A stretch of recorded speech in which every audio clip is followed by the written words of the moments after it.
Can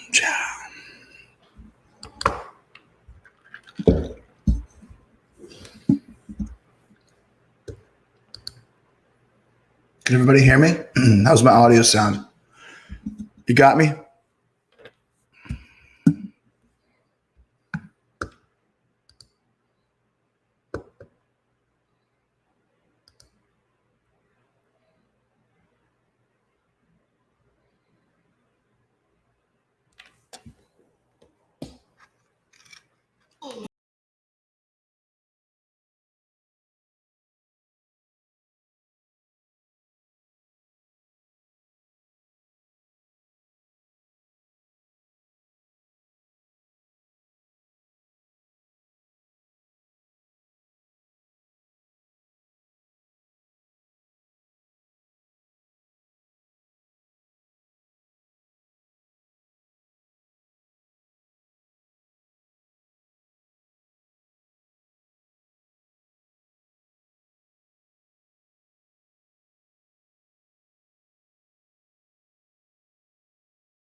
All right, here we are with the Saturday Night Special. Welcome back. I just want to make sure that our audio is good. Can you guys hear me?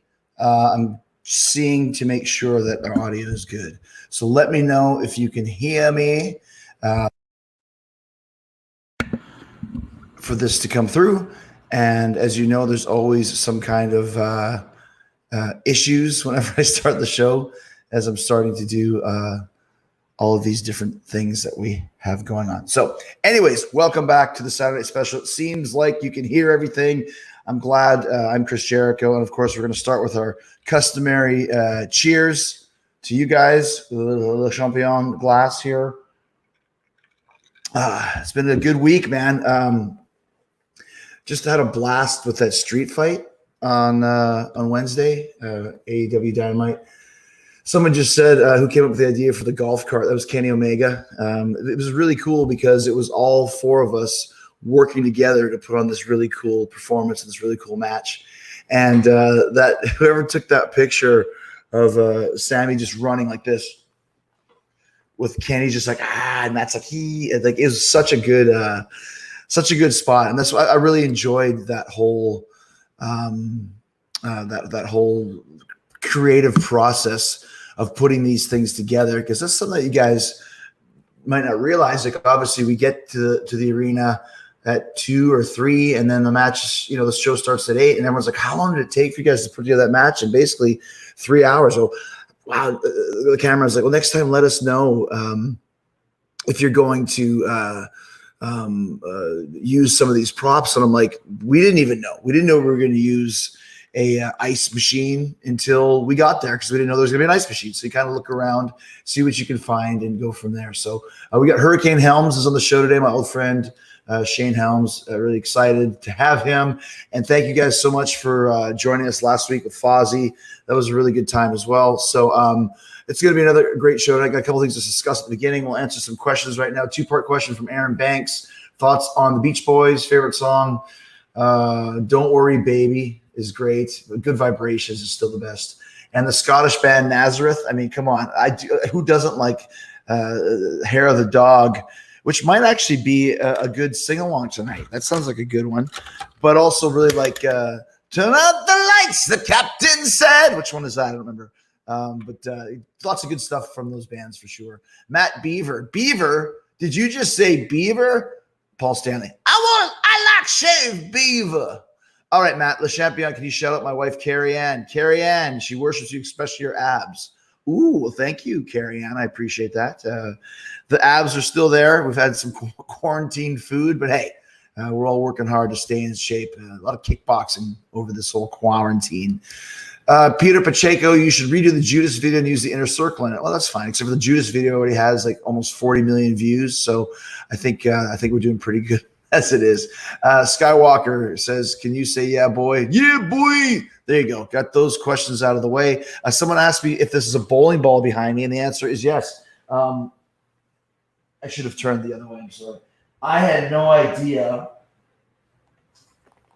that this even existed. It's a Chris Jericho bowling ball, and they made these about 20 years ago, and I never even knew, like I said, that they existed, and then somebody had one, and I haven't seen it for like 15, 20 years. I was just bitching and complaining. I got to find a Chris Jericho bowling ball. So actually, a couple fans sent me this, so thank you so much for that.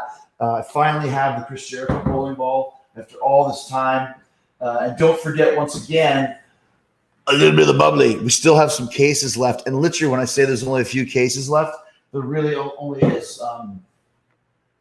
Because we've sold like, oh my gosh, and almost 30,000 of these things. So if you enjoy it, thank you. If you want to try it out, go to littleBitOfTheBubbly.com for the bubbly.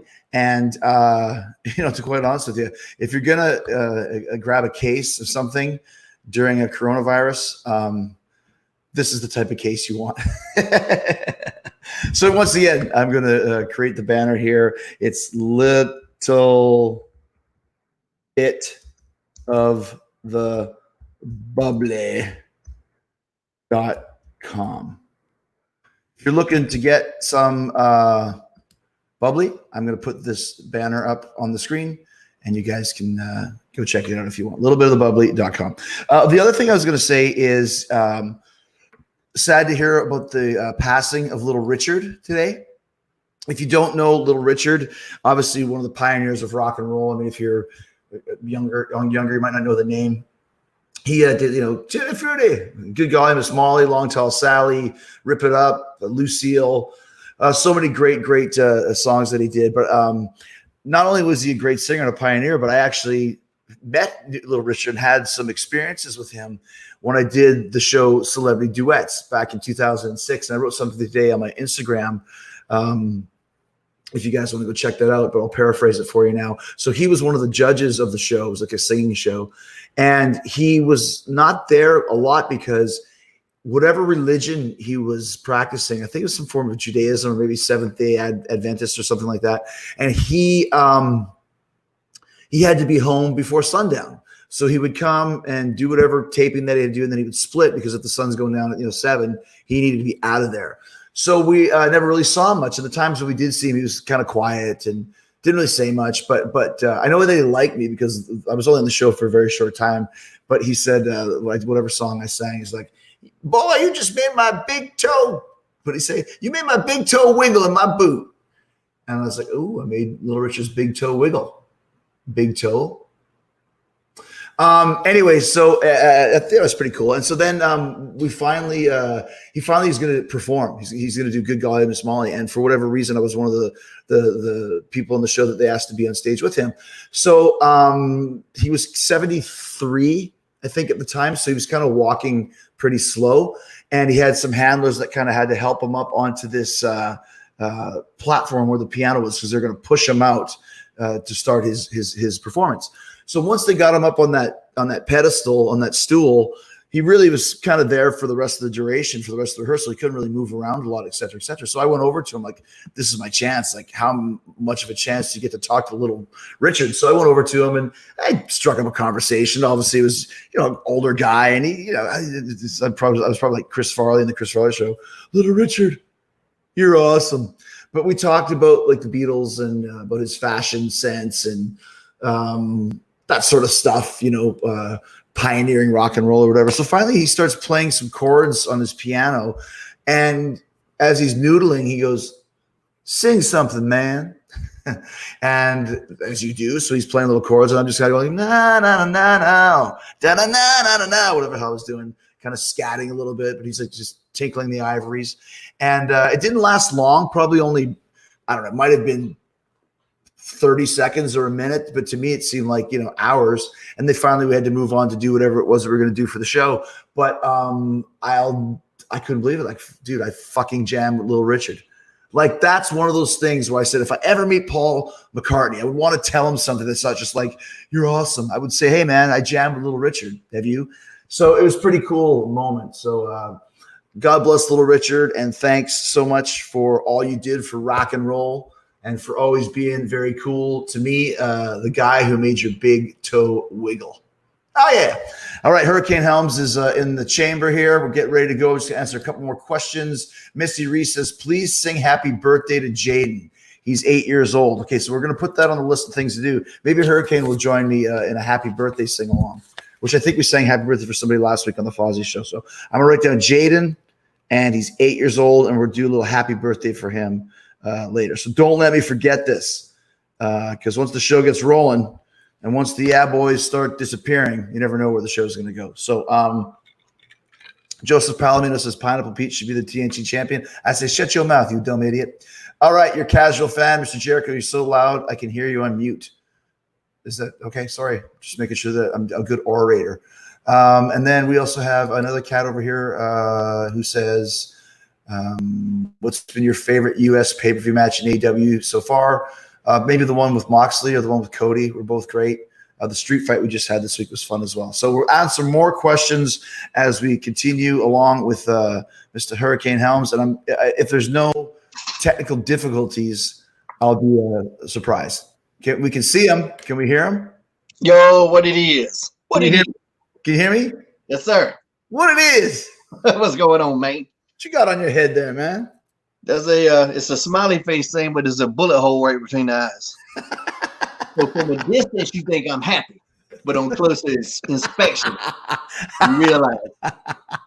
Hey, man, it's funny because we've been talking a little bit lately, and I've been doing this Saturday special just for something to do during the lockdown. So when we were talking, it's like, what a great guy to have on the show, and great to see you again, man. It's been a while. I think we ran into in an airport at some point, but other than that, it's been 3-4 years.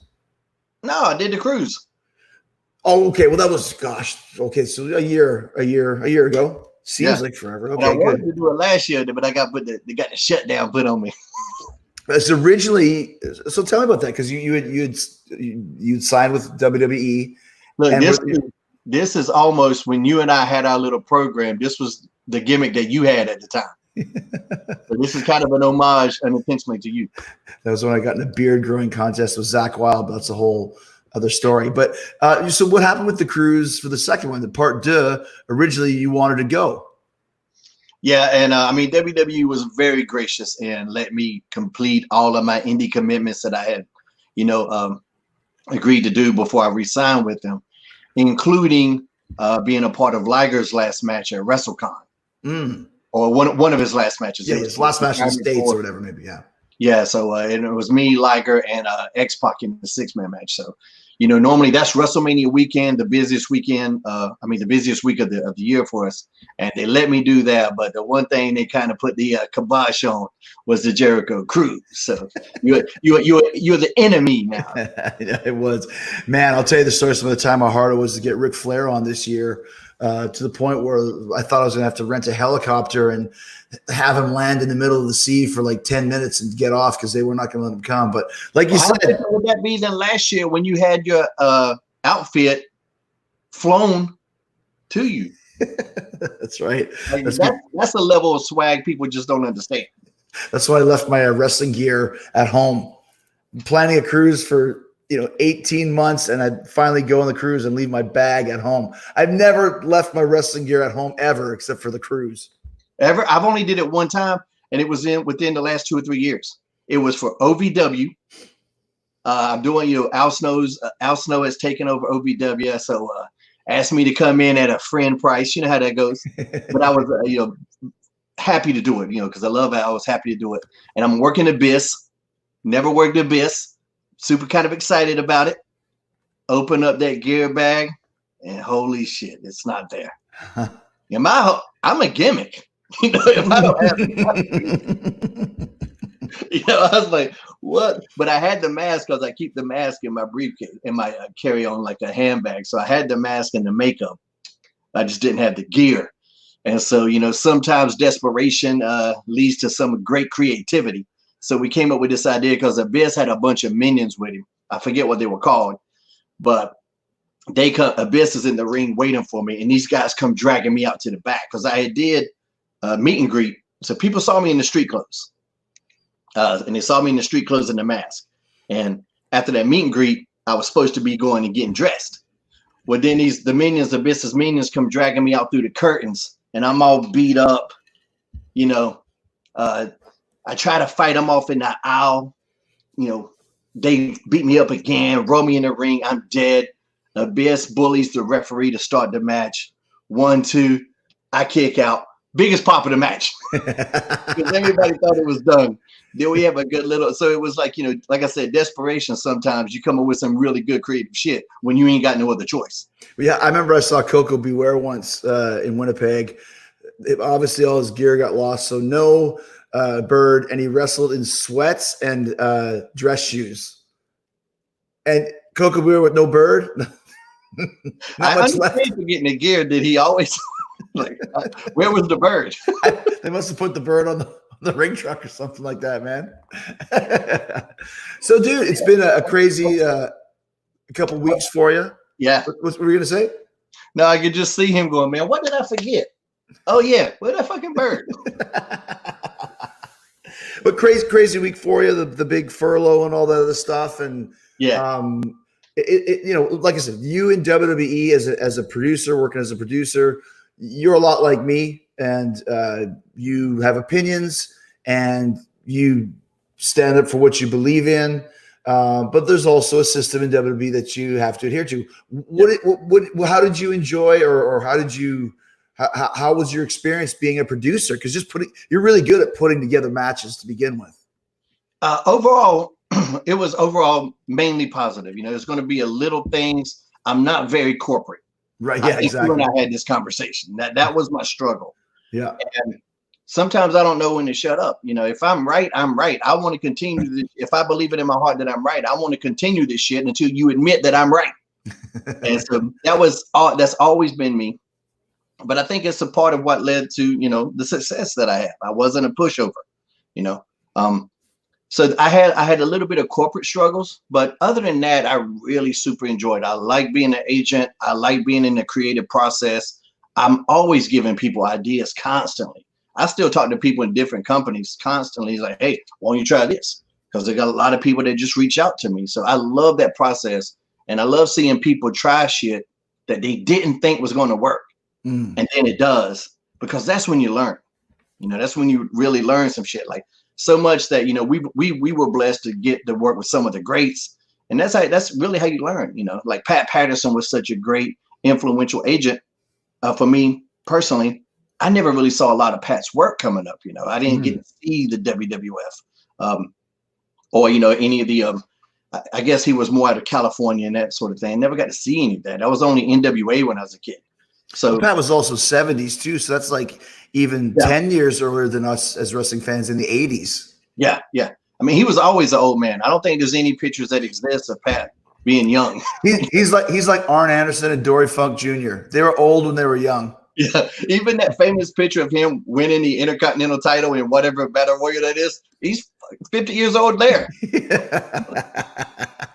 But still a brilliant mind, you know. So a brilliant mind, but yeah, overall, I really love the process. I really like being a producer, and I want to be involved in pro wrestling till I have nothing to offer. And I mean, I still think I do. So that's the goal, to figure out a way to, you know, stay involved.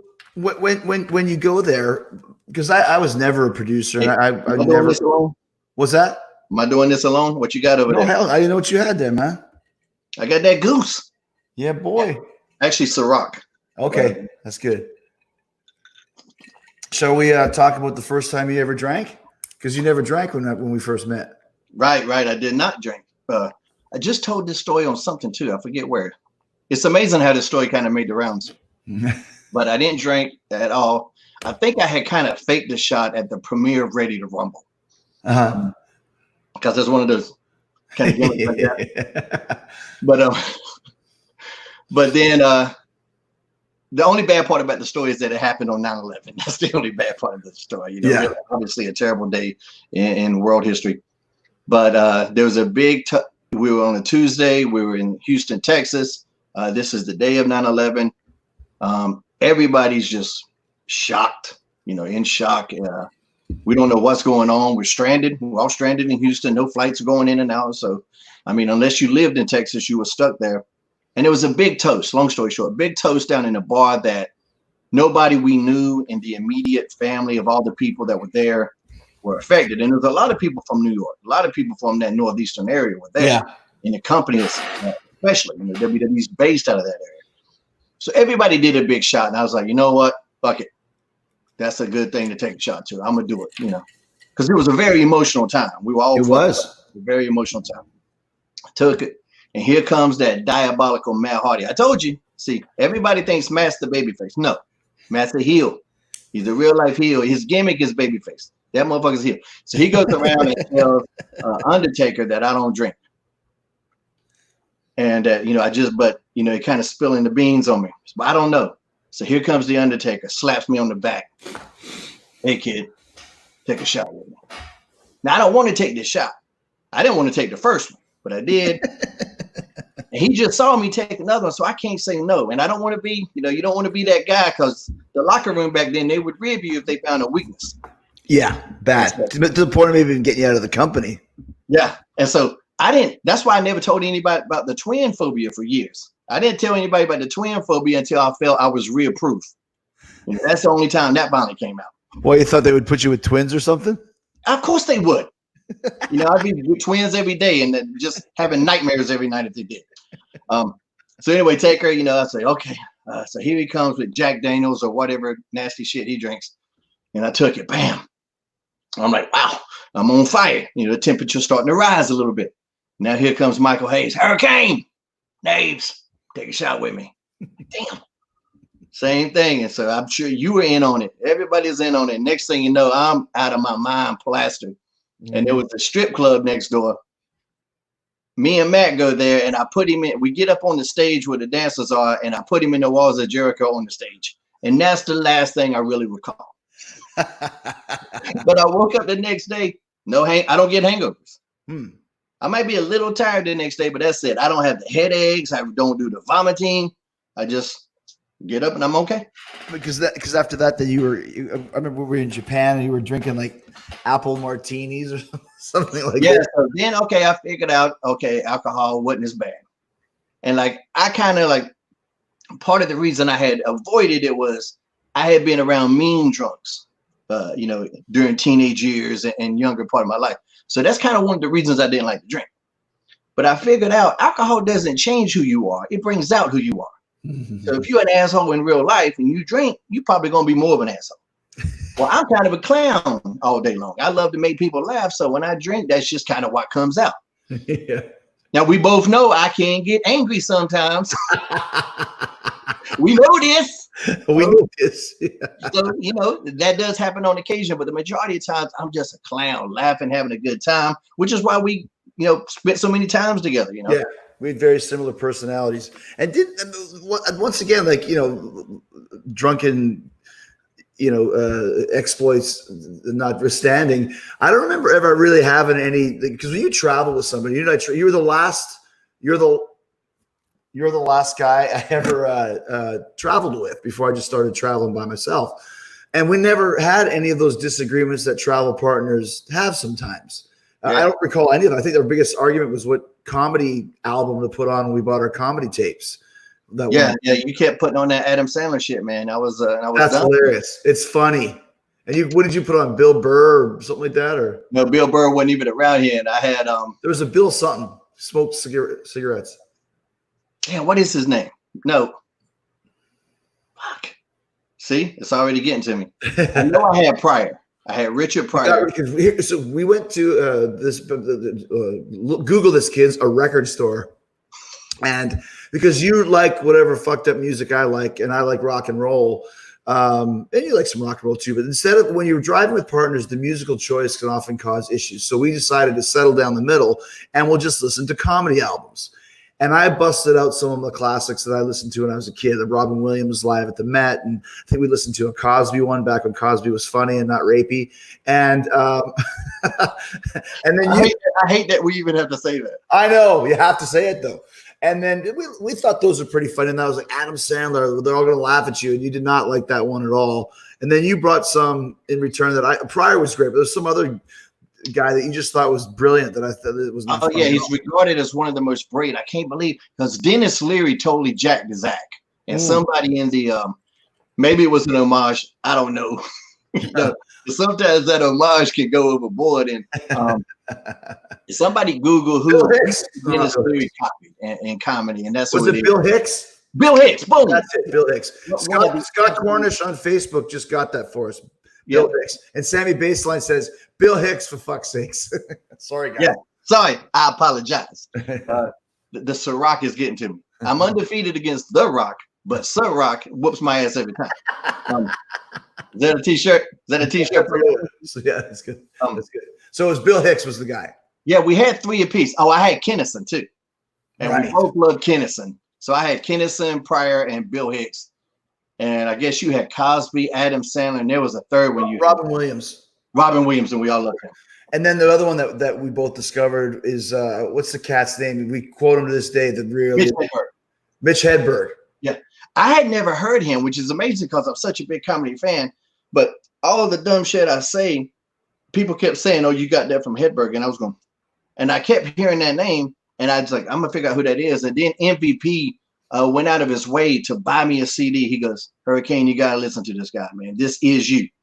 And I was listening to him, and I go, "Motherfucker, maybe this is me.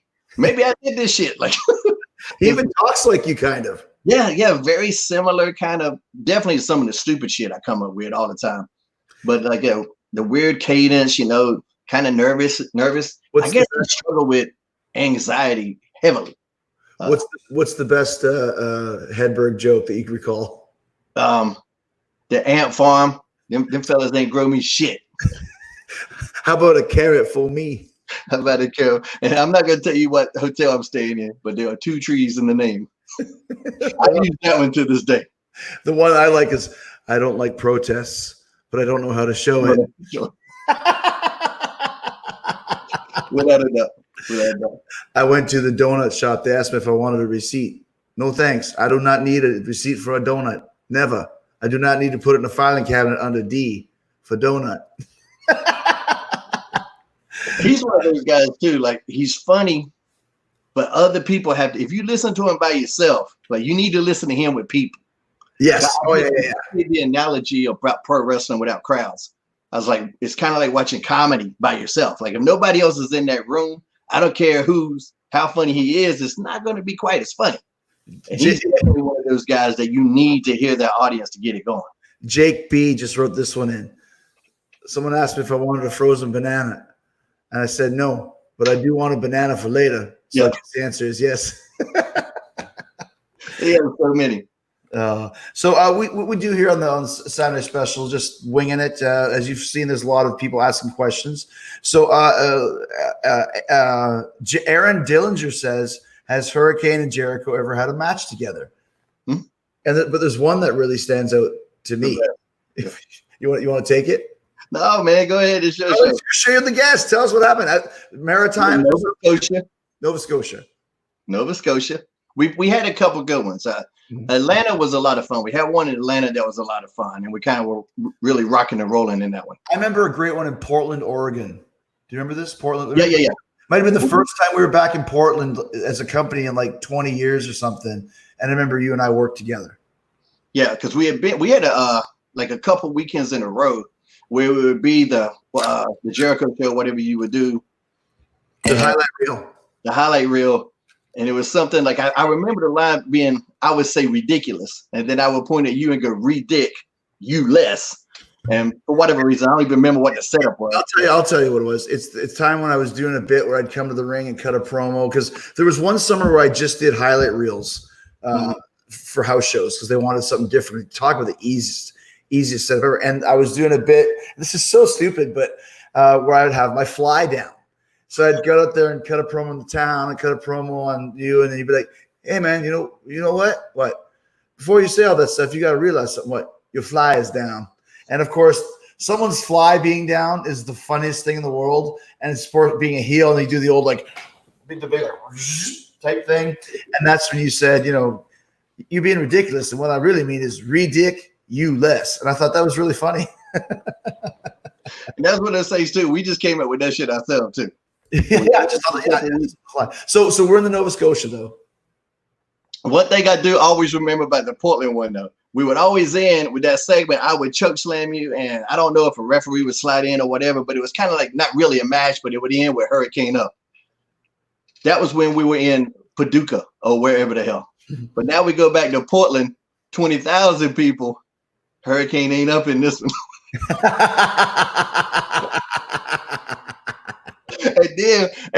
And also, I don't know if you remember, but we got out there real quick because we were riding together too. We were breaking the rules, guys.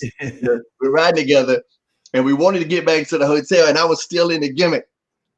And so I'm still in the mask driving down this damn street, and we go to, I'm not going to tell you what hotel it was, but there were two trees in the name. And we go there, and my key is in my gear bag, and I go to the front, and I say, yeah, can I get a key, room so-and-so, whatever, Shane Helms? And they go, can I see your ID? And I go, I'm wearing a mask. I'm like, I'm not wearing a mask in the ID. And it was definitely a double tree because I got cookies. But anyway, the Nova Scotia story was great because was it your first time ever there? I think so, yeah. First time ever in Nova Scotia. You're the first Canadian on the show. And WWE would do this thing to me all the time when I go to Canada, where they would always make me wrestle a Canadian to a point where it's driving me crazy. I did come through Gorilla one time and go, can I come to Canada and not wrestle a Canadian, please? Especially when you're supposed to be a babyface, right? Yeah, I'm supposed to be a babyface. And that was the only reason. I love wrestling Canadians. Don't take it that way, people. But and luckily, with the strength of the Hurricane character, they didn't turn on me like they would a lot of other guys. A lot of guys, they would just completely turn on. So they were pro Jericho without a doubt, but at least they didn't hate me. Mm-hmm. But when I say they were pro Jericho, you're out there, you're choking me. You're like breaking my eyes. You're giving me the nut shot, pulling the hair. You did the wrist tape. You did the old school wrist tape, which you might be the only person ever to do wrist tape on me. I don't think you would try everything. Every heel tactic in the book. Because I'm like, typical, I'm going to get them. I'm going to get these guys. And I said, I remember something like, no, I'll slap you and you slap me back. Slap you. Yeah, you slap me back. Boo. Yeah. Usually the babyface slapping that heel gets the big reaction. Yeah. So you were trying so hard, and the more you cheated, the more they looked you. It's Jericho, it's Y2J, it's all this shit. And so I remember the finish was going to be, you put me in the walls, the superhero valiantly makes it to the rope, and I almost get there, and you were going to drag me out to the middle. And we might have even discussed doing it once or twice, because I was going, oh, the superhero. The superhero don't just give up. But I was tired of this bullshit. You put me in that damn walls. I was over for a nanosecond and said, And I remember you let me go and you go, good call. Yeah. We thought we'd get the Valiant, like, no, come on. It's just like, boo. The second I was in that thing, I tapped out, man. Get me, I'm going home. So we did have a match.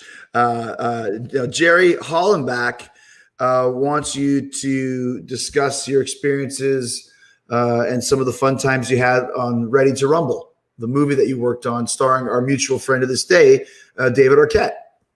Yeah, I had a lot of blast with that too. I don't even know. Chris Canyon was the one that helped me get that gig, and I was only supposed to help with pre-production, choreograph some of the wrestling scenes.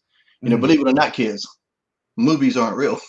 And so, just for camera angles and storyboarding and stuff like that, we were going to, Van Hammer does this, Perry Saturn does this. So we had a crazy ass cast of characters anyway. So, but then they figured out that they needed a stunt double for David Arquette. And so I just happened to, similar build, ended up getting that gig. So it went from being like 3 weeks to 3 months. I ended up being out in LA for the deal, but I had a lot of fun. My favorite story though, is I helped train Dennis Rodman for one of his pay-per-view matches. Oh, wow. And so, look, here's the scenario. It's me, Chris Canyon, Dennis Rodman, and Randy Savage in a wrestling ring in LA in some warehouse. And I'm just sitting there going, I can't even believe, I don't even know how this shit happened. Like I literally compare myself to Forrest Gump. I just stumble in this shit all the time. I'm going to win the lottery one day on the ticket that I found, not that I bought. That's just how kind of shit works for me. And so, but I'm teaching Rodman all this stuff. I had him standing on the top rope coming off with a clothesline, which was, when you see his, however, 6'8", 6'9" tall ass is. Yeah, at least. And if you haven't seen The Last Dance, that's amazing. If you haven't watched that, that's the Michael Jordan thing. Yeah, absolutely. Yeah, I gotta watch that. Was my team. That's my favorite dynasty. So Rodman was part of that team. Yeah. So that's where that came from. Sorry. So I'm teaching him a couple other things, and it was a really big moment for me because I never worked for Savage, and Savage is one of my guys coming up. Like him and Flair are the two I watched and studied, and if I wanted to be any two human beings on this planet, it was either Ric Flair or Randy Savage. Mm-hmm. They were just my dudes. So now I'm working with Rodman, and I'm showing him some stuff and then explaining it to him. And Savage goes, "You're a hell of a worker, brother." And boy, I was just like, that's my guy. Just getting that. You know what it is. When somebody you look up to gives you that little thumbs up, that meant a lot to me. Big time. The best part was we're going to teach Rodman how to hit him with a chair. And for those of you listening, ain't really a damn secret. You just hit them. There's no company that makes rubber chairs. And so Rodman was kind of like, "Oh, you just this chair?" He was kind of like blown back by that. Like, so just y'all don't have special chairs? Like, nah, man, it's just hit him with this side, not the side with the edges, kind of hit him with this side, and that's all it is. And if you remember, this is Savage from Spider-Man. This is Bonesaw Savage. He is yoked the fuck. Yeah. Yoked. Not quite as big as you are right now. He won't that level. Right? I'm sitting really close to the camera. That's why. But he was fucking huge. So he does this big lat spread, right? He goes, "Yeah, brother. Come on, brother, back here." And so Rodman hit him. And when I tell you Rodman swung that shit, son, it was like Barry Bonds. And it was boom. And I was like, God damn. I was like this. And Savage goes, "Yeah, brother, just like that." And then he walked away. And he got out of the ring and went around the corner. And we just watched him leave. And I don't know what happened to him or what he did. But in my mind, he walked around that corner and goes, "God damn." But then he came back a little bit later. We actually got fucked up in that too. In the beginning of the movie, there's a scene where they're in the convenience store. The scene where David Arquette like puts his finger up his ass and gives the guy the drink like that in the convenience store. And then he has some dream sequence where a wrestling ring materializes in the dream in the store, where we were doing some kind of gimmick where I was going to do a springboard on one rope and Savage was hitting the rope on the other side, if you understand. Mm-hmm. So he's hitting the rope on one side, I'm doing a springboard on the other, and the top rope breaks. So Savage falls out on his head. Now it wasn't as tall as the regular wrestling ring was, because I'm saying it was this makeshift ring, but he fell out, boom, and I guess he kind of got banged up. Now it fell when I was in the air, So I'm up for that springboard. That's when the rope breaks. So I come crashing down on my side on that fucking steel cable rope. So boom, I flip over, land on my shit. But I'm just a stunt guy. This ain't Sugar Shane. This is just a stunt guy that they don't give a fuck about. So Savage lands on his head. Everybody rushes over there to him. I'm over there on fire and nobody gave a fuck. There was one person to check on me. But I had a lot of fun, man. It was crazy. There's lots of cool stuff to talk about. Like I said, lots of really cool questions. But the one question that people bring up, and you mentioned this earlier, actually, Jamie Pearson has this question from Facebook. You mentioned that you've never lost to The Rock. Oh, did I mention that? You mentioned that, yeah. I think there's a tattoo of it on your other arm. But this is a great story, and I love this because you were in WWE for a while. They called you Hurricane because you had the Green Lantern tattoo. We all know this, but basically doing nothing. And this is how WWE works. The next week or next 2 weeks, now you're working with The Rock and Stone Cold and Triple H. Tell us how kind of that one, so people understand just how crazy WWE can be sometimes. Yeah, like, when I came in, so I think I won like the European. I had the worst debut of all time. The exact opposite of your debut. What was your debut? This is a good dynamic we got here. You had one of the best debuts in WWE history. I had one of the fucking worst. What was it? So, because I was Sugar Shane on some house shows because I was the Cruiserweight champion. I was Sugar Shane on some house shows, WWE house shows, and it was like triple threats or some shit like that with me, Chavo, Kidman, whatever. I feel like Tajiri and X-Pac were sprinkled in here and there, that sort of thing. And so the story was, well, what was supposed to happen was I was going to be established against Chavo to establish to the WWE audience a lot who didn't watch WCW and didn't know who the fuck we were, but I would be established as the Cruiserweight champion. And I was going to eventually drop the title to Billy Kidman in Atlanta because Billy Kidman at that time was a much bigger star than Sugar Shane Helms was. And whether I like that or not, I couldn't argue with that. That was just, That's true. Yeah. At the time. Yeah. And so, yeah, at the time, thank you. I appreciate that. And, but Booker T and Bagwell had a match on Monday Night Raw. That was the first WCW match on WWF TV that did not go the way they wanted. Yeah, it was terrible. And everybody knows the story behind that. We don't got to get into it, but it wasn't Booker's fault. That's all I'm going to say. Now they look at the locker room and they decide that, and this was a compliment. They looked at the locker room and they decided that of the guys that they have, me and Billy Kidman could have the best match. Because they gotta erase the stink of that first match, which actually I watched it back. It's been kind of blown out of proportion how awful it was. It wasn't the worst match of all time. It was a terrible way to put your first foot forward. Yeah. It just wasn't a good first impression. And I always say, had they put our old buddy LTS, Lance T. Storm, in there instead of Bagwell, there might still be a WCW to this day. Because, they would have had a great match, Booker and Lance. So you're saying it's Lance's fault that WCW is not around. I might have to agree with you. Using the transitive property, it is definitely Lance's fault that the WCW exists. Hacksaw Brooke Reed, love him. So it's Kidman versus Hurricane. Okay, so now I'm not going to be introduced against Chavo. Now I'm going to debut against Kidman and lose the title on my first night. And that day is when they come to me and finally tell me I can't be Shane. And why is that? Shane McMahon. Only one Shane, pal. Only one Shane. I remember too, like at one point when I wanted to just to fast forward, just because I'm saying this to you, fast forward real quick. When I did the heel turn to Gregory Helms, I was like, well, can I do Shane now? Because Shane McMahon kind of wasn't around. I was like, you got Chris Jericho, you got Chris Benoit, you got Chris John. And Brian Growers go, well, we ain't got a Chris McMahon. Say no more. I walk the fuck away. But so that day, backtracking to the Billy Kidman match, they come to me to tell me I can't be Shane, can't be Sugar, because Sugar Shane was the deal. I'm definitely not going to have the girls because I had the girls' entrance with me in WCW, and I hadn't got the no on that yet, and I was hoping that I had that because that entrance was cool as fuck. So I can't do the Vertebreaker. And so the Vertebreaker isn't going to be my music. and I'm going to lose the title. So I lost my name, my gimmick, my title, my finishing move. And I was just going, your girl. So I was like, oh shit.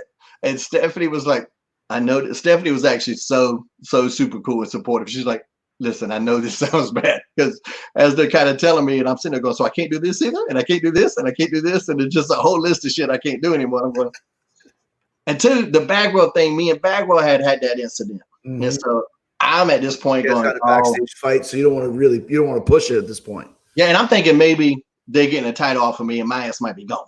Mm-hmm. You know, even though they assured me, you know, you stood up for yourself, you did nothing wrong, I'm still going, oh, I still might get hit and get the fuck out of here, because there's 90 guys out there trying to be on this television show right now. Right. So they don't, you know, not like they're looking for guys. And so but Stephanie was like, don't worry about it. We like you. We like your talent. You're going to be fine. We just got to get through this. And so that was the worst debut of all time.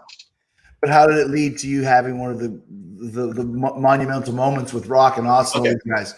So then, you know, whatever, the hurricane thing starts to happen. And, you know, that started with Steve Austin, and because I was Hurricane Helms, where I looked exactly like Sugar Shane, but just Hurricane Helms, which was my name. And I just found the list of names, because that night they wanted me to be Hollywood Helms, and I didn't want to be Hollywood Helms. Really? Yeah. Hollywood Helms. Okay. I mean, when you hear me, I guess because of the movie, and I had to like that shiny ass robe, I guess, you know. But Hogan had just been Hollywood Hogan. Like, to me, that would have been a fucking kiss of death for me to go out there and follow in the damn very enormous boots of Hollywood Hogan. That was just, I didn't want to do that. And it's still, to this day, on like the YouTube versions of that match, it says Hollywood on my Titantron. Oh, wow. No kidding. Yeah, but so that night, we got a red eye back home, me and Matt Hardy, and I'm sitting there writing down every name I'd ever come up with, every name I'd ever decided to use, whatever. And I was Shane Hurricane Helms on the Indies for a very small amount of time. And so I went back to them with Hurricane Helms and Vince like this. So that's how that name. And then I'm the Hurricane. And I had some good moments. I was a European champion for a little while. Me and Lance had a good run as a tag team where they were going to make us the WCW champions, but then they decided not to. So, you know, whatever.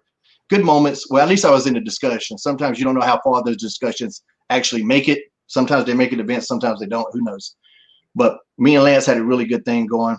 But it was hot. It was hit or miss. And my merch was doing good and everything was doing good. I think I was like one of the first cruiserweights that was legit, you know, like got like 200 pounds to start doing good merch, you know, because you were big. I don't think you were, to me, you were never a cruiserweight. You were a big guy to me. But, huh? Yeah, even when I was a cruiserweight in WCW, I still weighed 220 pounds. Yeah, it was a style of wrestling more than a weight class in WCW, whereas in WWE, they actually went for the weight class rule. That's what Vince wanted. Yeah. So I was probably 190 pounds, and I'm pushing good merch, and I'm pretty sure I'm the first guy to ever push merch for him at that weight until Ray came along and just blew us all out of the fucking water. But I'm just going good. And, you know, Brian Gerwitz liked that. Brian was really helpful with me because Brian liked comics and he understood comedy, and him and Rock were really close. And so it was only going to be one segment in Toronto with me and Rock. That's all it was on paper scheduled to be. And it just went well. Like, things happen in the business. Sometimes the best shit is shit that just organically happens. We just had good chemistry. Same way with me and you doing the highlight reels. Just like, hey, you say this, I'll say this. And then, And then when it got live, we actually ended up saying completely different shit because it popped in our head, you know, and stuff like that. And, you know, is that when Rock kind of, he opened his locker and you were hiding inside or something like that? That wasn't the first one. The first one was the one where he called me the Hamburglar. And then, which was huge for a pop, and it was everything I could not do to damn laugh like that. And then I told him that Brandon Frazier beat the Scorpion King, and he had the big sell to that. And we had a really, and like even that night, Kevin Dunn saw me in the hallway somehow and put it over. Kevin Dunn don't put over shit. Right. I still remember him putting that over. And so it led to the locker room one. And I was just going to fly in like always, because I always flew into the scene. And that locker was over there. And that was my idea. And I was like, what if I was in that locker the whole time? And so Rocky was like, oh, that'd be great. And Brian liked it. And Brian was pretty easy to work with anyway. And to another line there, when Rock put out his phone and said, it's nothing. He says he knows you. I gave him that because he was going to say I was 5 foot nothing, 100 pounds of nothing or whatever. And I was like, hey, you got your phone? And I said, say it's nothing. He knows you. And he liked that I gave him that zinger. You know, I mean, dude, I'm not stupid. I know who's getting the rub here. You know, it was him. No, it was definitely me getting the fucking rub. So, however funny this thing could be, I was all on board. And I just think he appreciated that. And we just, I don't know, good chemistry. And I wish it could have been longer and stuff like that. But we had a really fun little short mini feud, I guess. Well, didn't you actually beat The Rock? That's why you say you're undefeated with him. You had a match and you won. So we had that after that first night. I mean, that promo that first night in Toronto. I've always had a good relationship with fans of Toronto. For whatever reason, I mean, you probably know there's just certain cities for you, Nova Scotia, that they just love all your shit. And so Toronto's been cities that's always been good to me. And so after that first segment with The Rock, that backstage segment we did, there's a battle royal that night. And The Rock's in there laying the smackdown on people, doing this and that. And he comes to get me and I block it.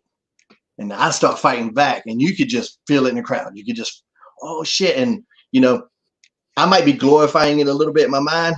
Who knows? But I know I felt something and I was happy about it. Then he tossed my ass out. But like, after it's over, you know, you're just hoping, man, I hope the office heard that. You know, I hope creative saw that and they saw that there was something. But you never know. They might have said, fuck it, that was it. You know, he got a little rub, to hell with it. But they liked it and it led to, you know, another promo and whatever. And so now I'm doing media day because we got TV in Cleveland. Monday Night Raw is going to be in Cleveland, Ohio. And I got a media weekend, like a Saturday and Sunday, where I got to do a bunch of media to push ticket sales. And I remember it because I always keep my phone with me. I'm one of those guys that's always in my hand, in my pocket. But at the hotel, I had just left my room briefly to go like get something from the vending machine. Come back and I missed a call. Unknown caller, of course. Check the voicemail and it's Rock. And he's telling me the main event, Monday Night Raw, is going to be me versus him. I'm going over, you know, whatever, 2 segments, whatever it was, couple segments, you know, have you bumping boots on, kid. You know, I'll be ready, something like that. And I was just like, what the fuck? You know, what? I mean, keep in mind, after the WCW invasion, it wasn't like the WCW guys were treated all that well. Be honest, you know, we weren't. And I'm sitting there going, I'm about to beat The Rock. And there was a moment where I didn't think it was him. I thought it was, you remember Jason Sensation? I told you the story. I thought it was him. I thought Jason could imitate all the guys. Yeah, he did great. I like this. Somebody did an impersonation, and this is a rib. So I didn't tell nobody. I didn't tell Matt. I didn't tell my girlfriend. I didn't say shit. When I go to Monday Night Raw, I don't even say nothing to nobody because I'm waiting for somebody to say, oh yeah, it's you and Stevie Richards on Heat tonight. That's what I'm thinking it's going to be. This is a joke. I'm hoping beyond hope. And I got 97 spots in my mind, but I'm not selling it. And then I see Rocky and he's like, you ready? And I was like, and I'm trying to know something. I'm like, yeah, man. Yeah. And it was great, man. It was, but it was weird because I look at it now and you got all of them agents back there and all these guys trying to help people out and do stuff. I ain't have shit. Really? Yeah. I mean, whoever the agent was just kind of there, but I'm just talking about, man, it was just me and him. And I just remember so much pressure because if this match goes terrible, he's still The Rock. That shit ain't going to change. He's still going to be at WrestleMania with Steve Austin. If that shit goes terrible, I'm done. Right. Yeah. You're done at the top of me for sure. Yeah. If I go out there and stink it up with the fucking Rock, I'm done. He has no pressure. I got all of it on me. But luckily it went well. We had a really good time. I don't remember exactly what the finish was, but well, you tell me. At the end of the match, you get the win, but there was some big angle to lead to this finish. Yeah. So he hits me with the Pine Buster, as he calls it. As Pat calls it. Pat, right? He hits me with the Pine Buster. And he's going for the elbow. Boom. As soon as he crosses over, Austin's music hits. So he's distracted by the music. And when he's distracted, I hit him with the greatest finisher in all of pro wrestling, the Schoolboy for the 1, 2, 3. And they wanted me to kind of scurry out of there. And you see me going up the ramp like this, like a little idiot. And I did what I was told. But that was one of those times where I should have been selfish. and got my moment a little bit more, but I wasn't. I hate it, but I was just so happy to be there. I didn't want to step on nobody's toes. Once again, though, it's typical wrestling. I should have been selfish after I beat The Rock. Yeah. Right. The best part was because I know you've talked about this before. When you beat The Rock 1, 2, 3, and they instantly go to Steve or Hunter. Steve, yeah. Steve The Rock. Yeah. And all you see in the background, like a little guy, is Hurricane running up the rampway like this. Yeah. You see this guy. Like in the back. Yeah. And you can kind of see, I kind of almost bump into Steve, and he kind of does that, and he knew. Mm-hmm. I should have did something with it. So when I say selfish, I don't mean selfish in a bad way. I should just took more of command of that situation, because they put me in that spot for a reason, you know. And we did just hit a home run there. So I wouldn't have taken anything away from them two, but I should have just did something with Steve, just this, whatever, something with some stupid thing there, just to have that little bit, and then go stay in the ring a little longer or whatever it may be. Jordan Booth on Facebook, I almost cracked it. Jordan Booth on Facebook says, Hurricane, are you back at 100%? Are you able, and do you want to wrestle? I definitely want to wrestle, because I never retired. I never uttered the R word. Mm-hmm. So I didn't. And when I was, finishing out my indie dates, I had so many because I was so super busy when I signed with WWE. I was doing everything in the last couple of years. If there was any kind of big indie show, I was on that damn thing. Whether it was House of Hardcore with Tommy, it was Ring of Honor. I had that good program with Marty Scurll. I would just did some stuff with Era Lucha, which was a good little company. I was just really super busy. And I loved that. I loved the hustle of it all, and just going and being able to do whatever I want and work with different people and all of that. And so it was only like a couple weeks before my last match that I even realized that was my last match on the books. And I wasn't ready. I wasn't ready to hang it up, And I'm still not. And then because I'm with WWE, every Monday I got to see this wrestling ring that I want to be in. And now I can't. And it's like a drug addict that's just looking at a bunch of drugs every Monday, every Sunday, every SmackDown. I'm just going, damn it, I want to be out there. So when the COVID thing first started, and I started paying attention to it pretty early, I'm an information junkie.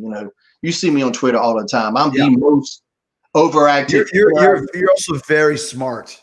You're very smart, which is probably a detriment to you sometimes, because you know your shit. Yeah. Yeah, it is. It actually hurt me in my last job. You're an information junkie. When you were you learned about the COVID very early. Yeah. So, and I started to figure out too, when I'm staying at home, Vince ain't going to pay me to sit at home forever. This year.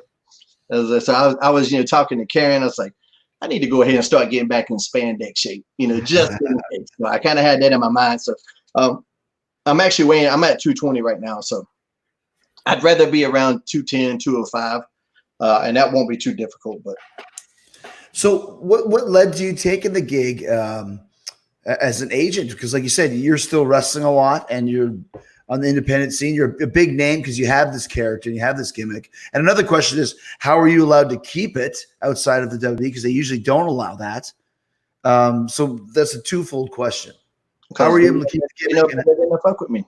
What's that? They know better than to fuck with me. Hey, man. Hey. No, I just did it. I did it forever. And two, they owned the Hurricane. I was Hurricane Helms on the Indies. I own Hurricane Helms. They own the Hurricane. Gotcha. So that's the difference there. And two, I never used the logo that they had. Mm-hmm. I don't know if you noticed a 3-count shirt, by the way. I see that. Available now at prowrestlingtees.com. And so, where'd you go? I had to plug in this thing. Keep going. Sorry. And so instead of the logo, the H logo that you can see right here, shout out to Lash LaRue who drew this. Wow. Yeah, Lash LaRue, actually a fantastic artist, by the way. And so I never used the Hurricane logo in WWE. I created a new mask logo. So the outfit was very similar, but I created my own logo. Gotcha. And I was just careful about it. And I didn't do anything to piss WWE off, I didn't burn their bridges, and I had a good relationship with them. So That's how I was able to do that. What led to you coming on as a agent, as a producer? So I ended up doing a couple of guest spots as a coach down at the performance center, and they brought me back quickly. And like, I remember all the guys down there going, man, they don't usually bring the guest coaches back that fast. So I'm thinking that was a good sign, you know. And two, I was so that was 2018, at the end of 2018. So I was 44, 43, whatever. So I'm loving wrestling. I still love it, but I also see that I can't do that shit forever. You know, you're an anomaly. Most guys, you know, and especially because I had my first match at 16. You know, I started bumping at 13. So when you're 44, you've been doing that shit for 30 years. It does take its toll. So I wasn't ready to quit. My mind wasn't. My body has wanted to quit for like at least 10 years. You know, so right. The guest coaching thing went really well. And I was talking to Matt Bloom, and, you know, would you like to come on full time? And I was like, yeah, you know, because honestly, because I'd already been a producer in TNA, and, you know, I thought I did really well there. And everybody I worked with seemed to like what I was doing as a producer there. And so I was talking to Matt, and I was like, yeah, I said, I wanted to be a producer, but the process was that you kind of be a coach first. And I was like, okay, you know, so I'm kind of wrestling with that idea, because then I would have to move to Orlando. And nothing against Orlando, but my setup in North Carolina is nice. So it wasn't going to be something where I could sell my home. That wasn't. You live in the woods, man. Yeah, I mean, the family farm is almost like 120 acres. So you don't give that up to go live in a damn townhouse in Orlando. You just don't, you know. At first, I thought you were joking about the family farm, but now I realize you're serious. You really do live in the woods. Yeah, it's not like in the woods. I mean, there's people around, but it is a rural, you know, farming community. It's a big place. Gotcha. Yeah. So, and so I'm sitting there struggling with that, because I don't know. I don't want to move. You know, am I going to have to go spend 2 weeks there, 2 weeks back? I'm talking to Karen about it. We would have made it work somehow, you know, but that was the part I was struggling with the most. And then I get, you know, and I always got to thank Ring of Honor, because I was still working with them while I was doing that. And they were just super cool. You know, hey, man, do your thing, man. They were just very appreciative of everything I was doing with them. So, you know, just such a professional company to take care of me like they did. And so then I get a call. I was in a movie theater, by the way. Not by the way, just saying. And I get a call, and it's Mark Carano. He's got, hey, I got Triple H on the phone. You know, you got a few minutes? I'm like, yeah, sure. And so then Hunter presents, goes, hey, we want to bring you in as a producer, but it would be on the main roster. So I would have to move to Orlando. And the pay was going to be more than what I would have got down there anyway. So I'm like, okay, I don't have to move and I get better pay. Like, shit. Oh, you could have done this in a text. You know, so it was so yeah, you could have just texted me that shit. MySpace me with that shit. Yeah, old school geocities. And so, yeah, so that became the deal. And, you know, he goes, we'll try it out for a couple months and see if it works. And so, like I said, that whole time I was doing indie shows and all of that. And, you know, I was developing a good rapport with everybody. And then they offered me the full-time deal. So when you're a producer for WWE, Shane, I mean, obviously, you know it from both sides of the coin. And I don't. I honestly, other than what some of my best friends like Dean has told me or whatever, let me rephrase this. Because we know what it's like to work with a producer, and we're working together. When you are the producer, how much are you getting from Vince, from input to what he wants? Are you having to throw darts at a board and guessing? And are you getting in trouble, yelled at if it doesn't go the way that he might have wanted it to go, even though you explained it to the people in the ring?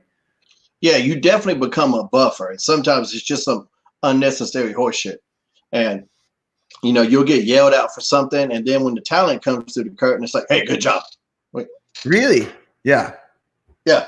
You know, he never really yelled at me too much. I wasn't one of those guys, you know, and the meetings would be weird. I didn't, you know, you would have these meetings, and it's a very strange dynamic, you know, because just tell me what you want. Tell me what you want out of the segment, and I can go make it happen, you know. But there will be a lot of discussion. This person says this one says this one about that. And then you got to go to the talent. And then if the talent don't like it, you know, they don't want to go to Vince. They want you to go to Vince. You know, and half the time I'm like, why don't you go tell them? Well, you go tell them you don't like this shit. Why you want me to do it? Because I never did that. You know, if I didn't like something, you would go to Vince. I would go to Vince. I would have my agent. I would never want my agent to do it because I think the agent's just gonna fall back and, hey, oh, sorry, Vince doesn't like it. Like, did you even explain it? Let me go see him, you know? Yeah. You know, so there's a lot about the job that is just really tricky, you know, and I mean, and that might be just be the job, you know. So sometimes you just got to take it a little bit. I'm not really a guy that's known for eating shit, so that's the part I struggle with. Because sometimes I wanted to tell these, you know, whoever the guy was, like, hey man, why don't you just go do the fucking job, you know, just fucking do it, you know. And you get good ideas, but it seems like a lot of today's talent, and not all of them, because there are a lot of guys that were super easy to work out. Like, hell yeah, I got you, man. Boom, you know, Cesaro. No matter what you give him, he's gonna go out there and kill it. A lot of guys, you know. But there are some guys, they're just in the habit of complaining. It's like they're human Twitter machines. They've complained so much that they're expecting the worst, and they start complaining right away. And then I would have to explain to them why this is actually a good idea. No, this is actually good, man. You don't, you know. And sometimes it's not going to be the best. You know, sometimes, I mean, it's a 3-hour TV show. Yeah. You cannot be highlighted every single person on a 3-hour show. There's some people that got to get fucked up. You know, that's how this business is. Some people get their ass whooped. You know, tonight is you. You know, I don't know what you want me to say. I did not write this shit. I'm explaining to you what they want. Let's go out there and figure out the best way to do it. Now, exactly. I'm a guy that I won't, even if you're going to do the job, I do want to figure out a way to highlight you a little bit while we're doing it. Unless it's just a total squash, I do like highlighting the guy. You know, I feel, you know, the old saying, one guy goes over, one guy gets over. I lean toward that unless it needs to be just a dominant win. So, you know, it's a journey for some guys, and, you know, and it's a learning process. It's a weird thing because the weirdest thing to me, and I didn't know how to word this forever, but it was something that I saw, you know, when I was there and we were there at the same time.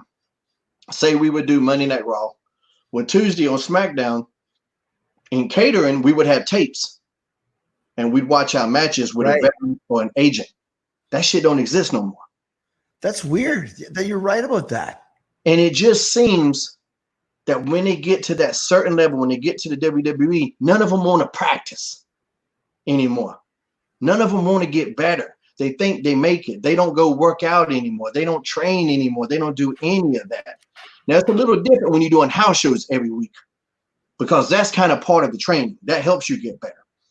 But if you're not good while you're doing those house shows, you know, there's still guys, and I see this on every TV show, every wrestling show, there's still guys that can't throw punches. That shit boggles me. How do you not throw a punch? Mm-hmm. You know, in the NBA, you think you get to the NBA and you ain't got to practice no more? That's when you practice more than ever. Right. NFL, baseball. You think they don't have batting practice in baseball? But the weird thing is, in pro wrestling, when they get to that TV level, they stop working out. They stop training.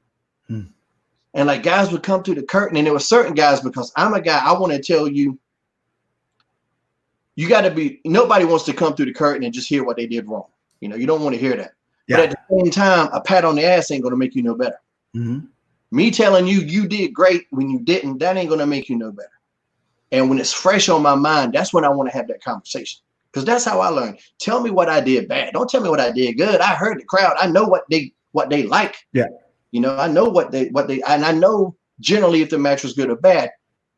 You know, I want you to analyze and tell me what I could do better. And that's what's missing, because nobody's doing it.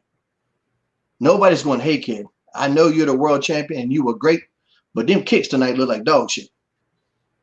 Nobody's doing that. And that's the part that I think just the mechanics of the business have really gone down, because we only got very few just what I consider perfect mechanics, that they are flawless out there. And everybody should be getting better. You should come through that curtain and not, hey, did you like my damn drop kick? Did you like my moonsault? Did you like whatever? How can I be better? That should be what everybody says when they come through. And if it's not then it's the next day. All right, say we do Monday Night Raw, take Tuesday off. Wednesday, there should be a phone call. Hey, let's talk about what happened on Monday. I agree with you with that, because when you come through the curtain sometimes, and you know this, you're in a great mood. You don't need someone going, Hey, that punch was the shits. Come on, dude. Give me 3 seconds. And if you're in a shitty mood and someone says that, that's when confrontations start. I think that's a great idea. Give it a day or two and call whatever. Have your agents call. If you were the agent on Monday, on Wednesday at 4:00, you have a 5-minute call. Dude, I love this, and this. That could be better. That could be better. Thank you so much, Shane. I appreciate it. I'll do better. I think that's a good idea, man. That's what I wanted to do. And then that was one of the ideas I wanted to implement, because they wanted us to start doing like seminars and TV and stuff like that. Not a terrible idea, but I think if you get a group of them together, it's just going to create this us versus them attitude. And that shouldn't be the case, because The Last Dance is a perfect example. You see Michael Jordan over there. There's people working with him that, they don't make his money, but he's working with him. He's listening to him. Because he's respect. The best player in the game wants to get better. Because a true professional always wants to get better. I always used to say wrestling's the only sport business where if I work with Hurricane Helms and you throw, I'm not going to say it because you're here. If I'm working with Joe Schwartz and Joe Schwartz throws really shitty punches, everyone will laugh about Joe Schwartz's punches behind his back. Mm-hmm. The office, the refs, the agents, the boys. The only person who doesn't know that Joe Schwartz has bad punches, Joe Schwartz, is Joe Schwartz. Yeah. Why would you want that? Like, we want Joe's great. Joe's got a lot of potential. Let's tell him how to throw a punch. Who throws a punch here? Hurricane. Go work with him on his punches every day. In the 9 hours we sit around doing nothing before TV. You know what I mean? Yep. Yeah. So that was something when TNA, when I agreed to do that, when the TNA first offered me a producer position, I said no. I said, I don't know if I'm gonna like this. They offered me a deal the very next day. I came down for one night. The very next day, they offered me a producer job. And I said, let me try this for a couple weeks before because I might not like it, but I fell in love with it. And talking to John Gaborik, I said, I was trying to implement something. I said, I want to be an editor. And I use Stephen King. You're a big Stephen King. Oh, yeah, too. Props on doing the thing with Joe. Thank you. Top 10 Stephen King books available on Talk is Jericho now. But I got to throw Desperation out there. How Desperation ain't in that top 10 makes me angry. That's yours. I read it. Didn't care for it as much as you. So that's good. He said the same thing. Now y'all making me second guess. But I use Stephen King as an example because he's one of the most prolific authors of our time. Maybe the most prolific. Mm-hmm. But he still has an editor. He still has somebody go, hey, you missed some comments here. You missed some here. Just because you're the best doesn't mean you're flawless. And I was like, I want to be the guy that goes, hey, this is what we need to work on. This is what we need to get better. Because you're going to there's a ton of agents. And I've seen this in my career. I didn't want to be that agent that tells you it's great and you're not getting any better. Because the business, that doesn't help anybody. It doesn't help the talents, doesn't help the producer, doesn't help the product. You never have a perfect match. There's always something that can be better. Yeah. But like you said, you might not want to hear that after you walk out of the ring. But a couple days later, that's very smart. Come up with the idea of, okay, let's do it on the Wednesday. Because I was on Monday Night Raw then. So that was going to be my thing. I want to have a conversation with whoever was in my segment. And if you want to, I'll have a conversation with the whole fucking show. I'll spend all day Wednesday calling them all. Let's watch it together. And see, and some of the conversations are going to be small. Some of them, hey, no problem. I thought you did great. There are those segments. There are those matches. Hey, and that's great to hear too. Hey, by the way, dude, this week, everything that I saw, I thought was great. Congratulations. Yeah. Keep up the good work. We'll see you next week. 30 seconds of that equates to 30 years of loyalty and confidence. It would help so many guys. So that's what I wanted to do. So if they need that at AEW, I'm just saying. Bala.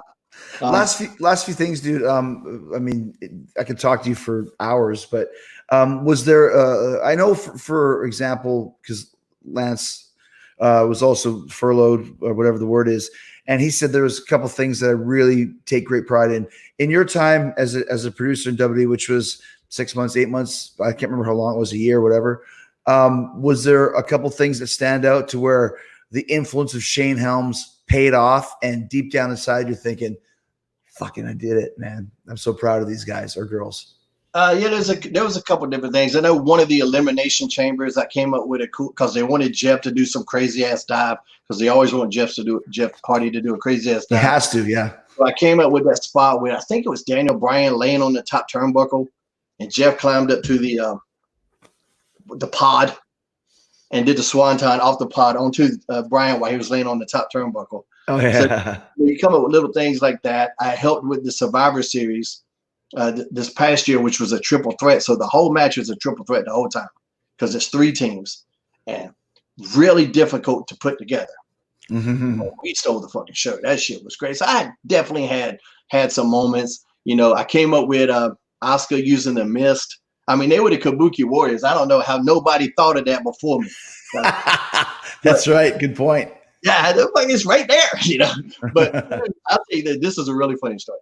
So I get that match, and it's going to be their first night. They're going to be the heels. They've never been heels before. And it might have been when they won the titles. I believe they did from Nikki Cross and Alexa Bliss.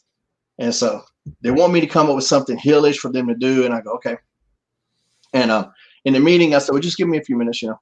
And so I thought about it. And then I just had this weird moment because you know how PC everything is these days. I go, is it wrong that I think they can do the mist just because they're Japanese? I didn't want to assume, but I was like, Kabuki, I have to ask them. It's in the name Kabuki. I got to go ask them. Google Kabuki, kids, and you'll get that joke. So I go to Asuka and I go, you ever did the mist? And she goes, oh yeah. And I go, shit, yeah. So I'm excited. Okay, she can do it. So now I got to go pitch it to Vince, the mist and all of that. And tell him, it's like, no, you know, I got to wait that the referee won't see it. I think it was Nikki. I'm going to have her roll out of the ring as soon as it happens. So the cameraman will catch her, but the referee will never see her with all that green shit on her face. And later on, that became a problem because they would keep doing that. And you see this person, and in a meeting, I mentioned to him one time, I was like, why are we not covering that up? I was like, if I see somebody drenched in fucking blood and I see somebody holding a knife, I can figure out what happened. You know? And that was exactly what I said. And that's one of the reasons I get in trouble because I say shit like that. But I was 100% right. But so anyway, back to this doing the mist. So I got to figure out, I don't want to give the secret away. This is a tough one. You know, you don't have to give away the secret. There's a way that the mist has to be implemented, which may involve some kabuki sleight of hand. With that and just what it's comprised of and what it goes in.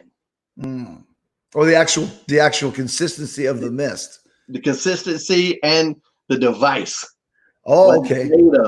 I don't even know. I would assume, and you don't have to say it. I don't want you to say it. I would assume it's a pill, like a capsule that you crunch and spit.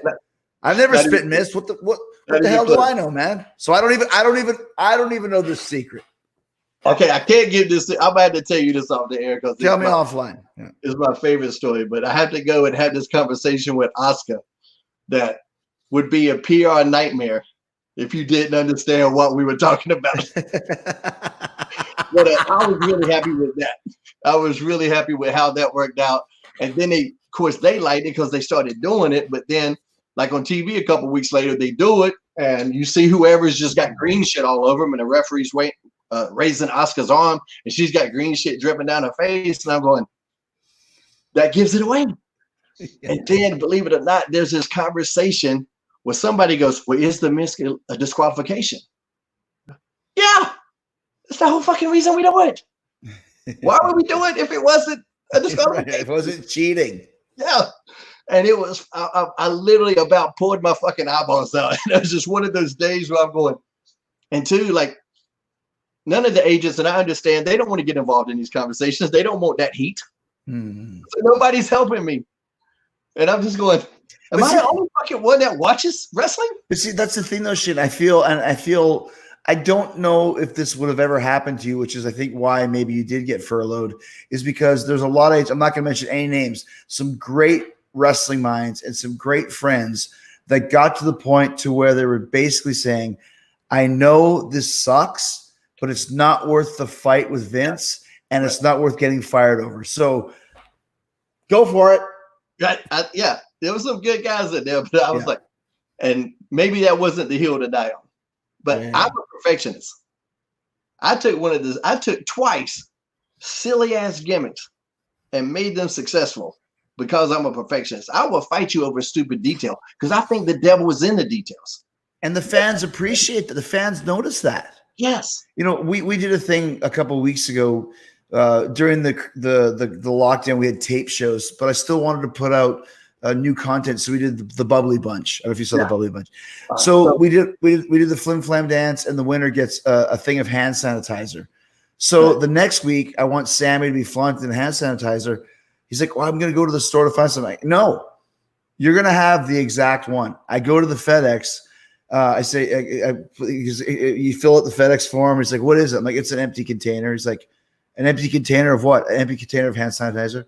"Why are you sending an empty container of hand sanitizer?" It's like, please don't ask. Just how much is it going to cost? Someone's going to be there. And lo and behold, for anybody that was watching that, when we did the Manitoba Melee, when Sammy holds up the thing, it's the same one. Yeah. That's the attention to detail that if 10% get it, that's worth it to me. Yeah. Right? Without a doubt. Yeah. Yeah. And So it's anal. did you feel like I guess were you surprised? Like, I guess you're kind of lower on the totem pole as in terms of experience as a producer, but in my opinion, your attitude, once Vince would understand that, would be much more beneficial to him continue to keep you on. Yeah, I didn't have the time to work with Vince enough. Yeah, right.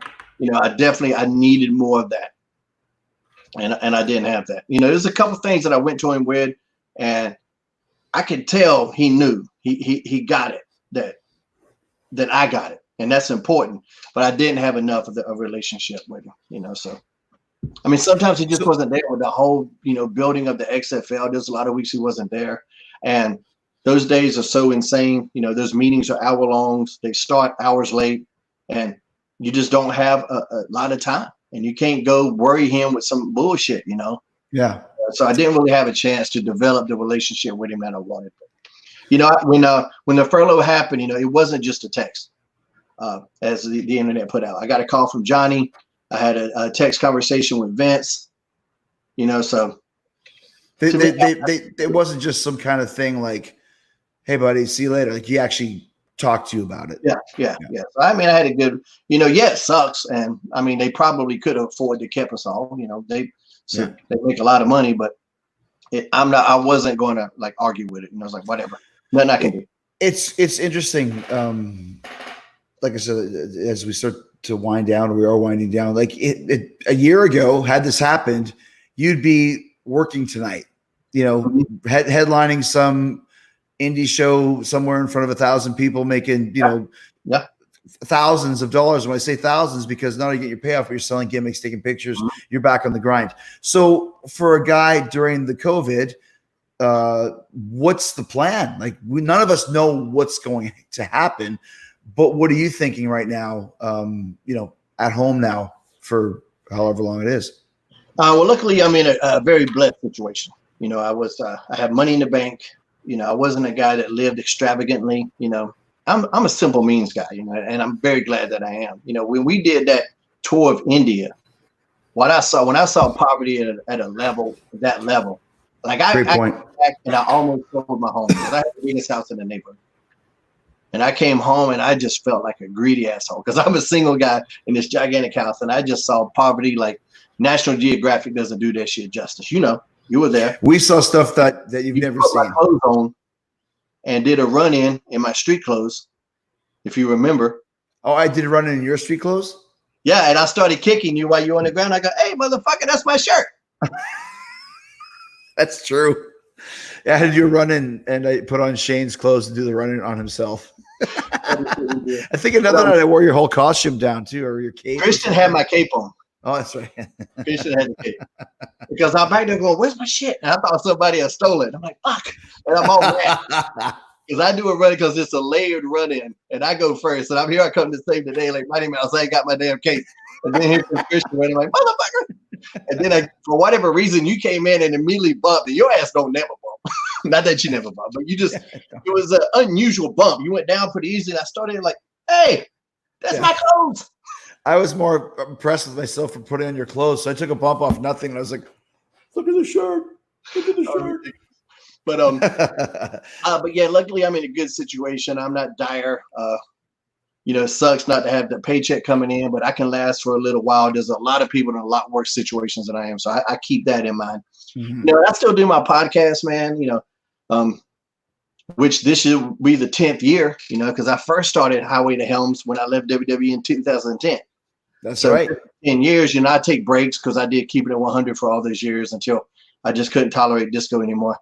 And this is not a joke. This is legit. You guys would literally fight each other in the air verbally. Like if you could fight somebody verbally, you guys would be fighting each other. If he would talk to me like that in my face, I would beat the fuck out of him, without a doubt. You know, would you go back to doing more with keeping it 100, or you just do your own thing now? I did it recently. You know, so I went back because, you know, I love Conan, I love JoJo, and Glenn, you know, he's a little puppy. I just got to smack him on his ass every now and then. Yeah. But mainly I do Highway to Helms. I started doing some Twitch. This is stuff. I got a couple other projects that I had put on the back burner when I went to WWE because I just didn't have the time.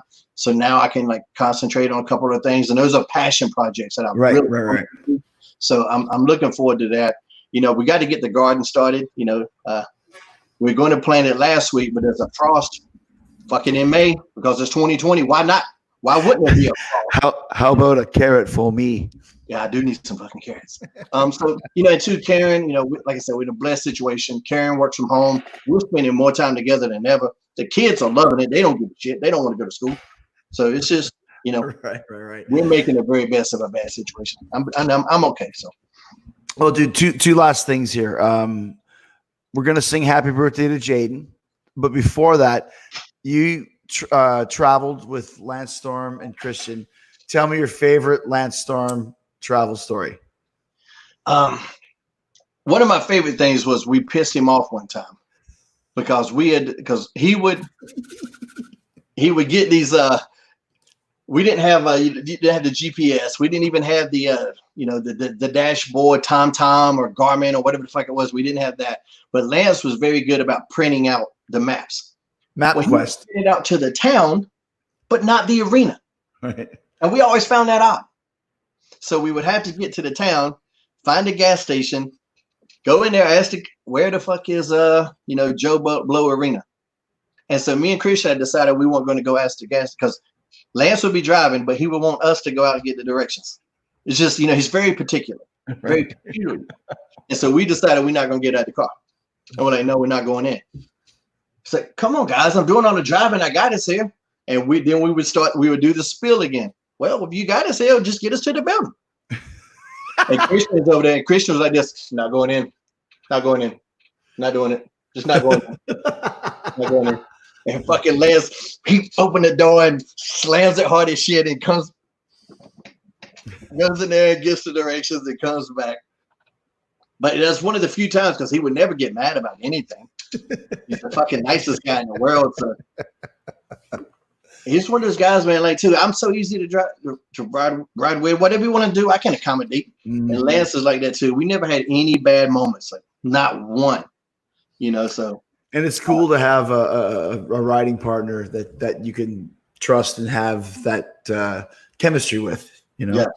I know the two guys. Christian was there for whatever reason. I had to do a media day or something. I wasn't in the back seat. I was always in the back seat because Lance would drive. Jay was in charge of the hotels, and I was in charge. I would just make them laugh. I would say stupid shit. They would laugh, and that was the team. And then later on, it became Coach Christian and me when Lance retired. So that was always the deal.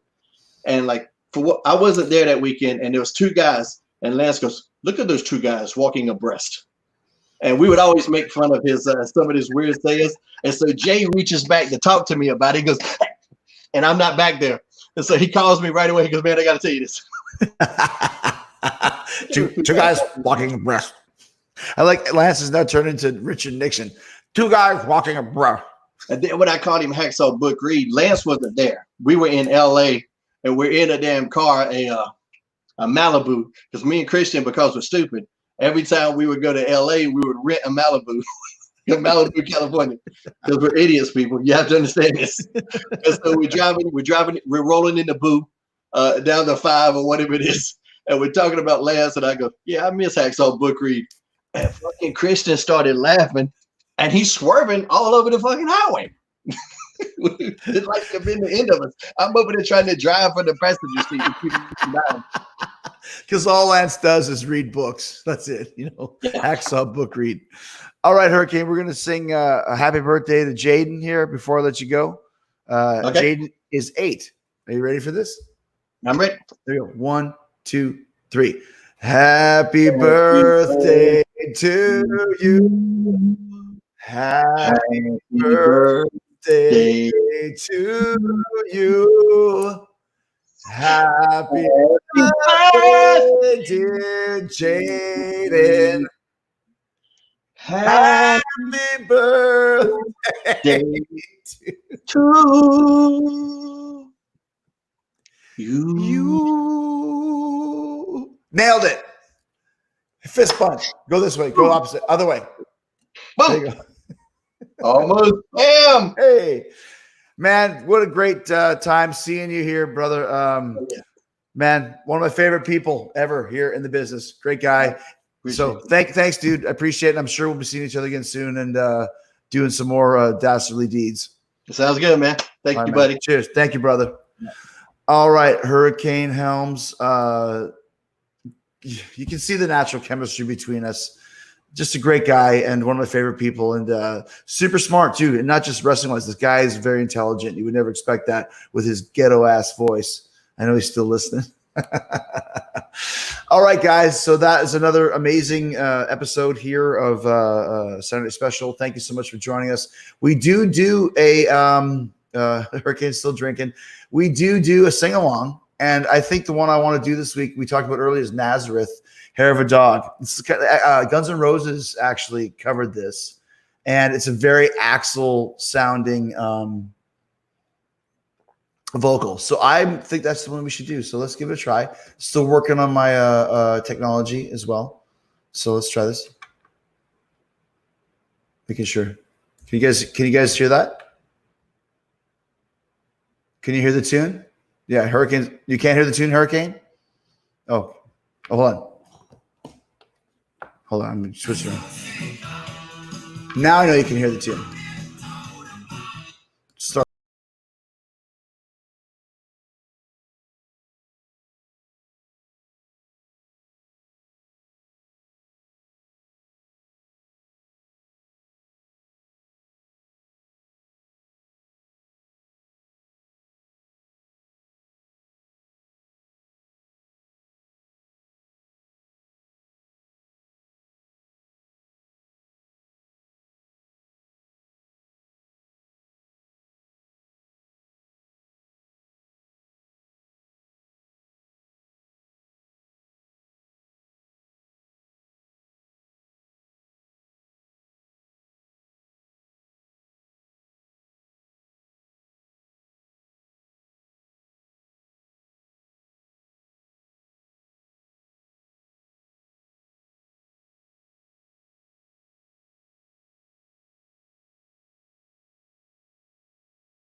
All right, guys. Little Nazareth there. I don't know. Was the audio working on that? Could you guys hear the? Were you hearing any music at all, or was it just me singing a cappella? We don't know. We don't care. Hopefully, it's fun. Oh, I got to turn that off. If anybody can hear what song is playing right now, we're gonna wait for a second. Can you hear the music that's playing right now? We always have great, weird technology here on the Saturday special. But we're here having fun with our friends, so whatevs. Stacy can hear the music. Okay. We're turning off Bad Company. We're not going to sing that. But thank you so much, guys, for another great edition of the Saturday Night Special. And we're going to do our traditional reading of the credits here. And we go back and we go boom. All right. Man, I'm just doing my best here with the credits that we have, with the technology we have available. Really don't know what I'm doing, but thank you so much for listening. How great was Hurricane Helms? What a great guy. We're now going to go through and just listen, answer all the questions. Okay, here we go, baby. What a riff that is, right? It's so funky. Zach Smack Prodigy says, that's right, Chris, break the walls down from YouTube. Thank you.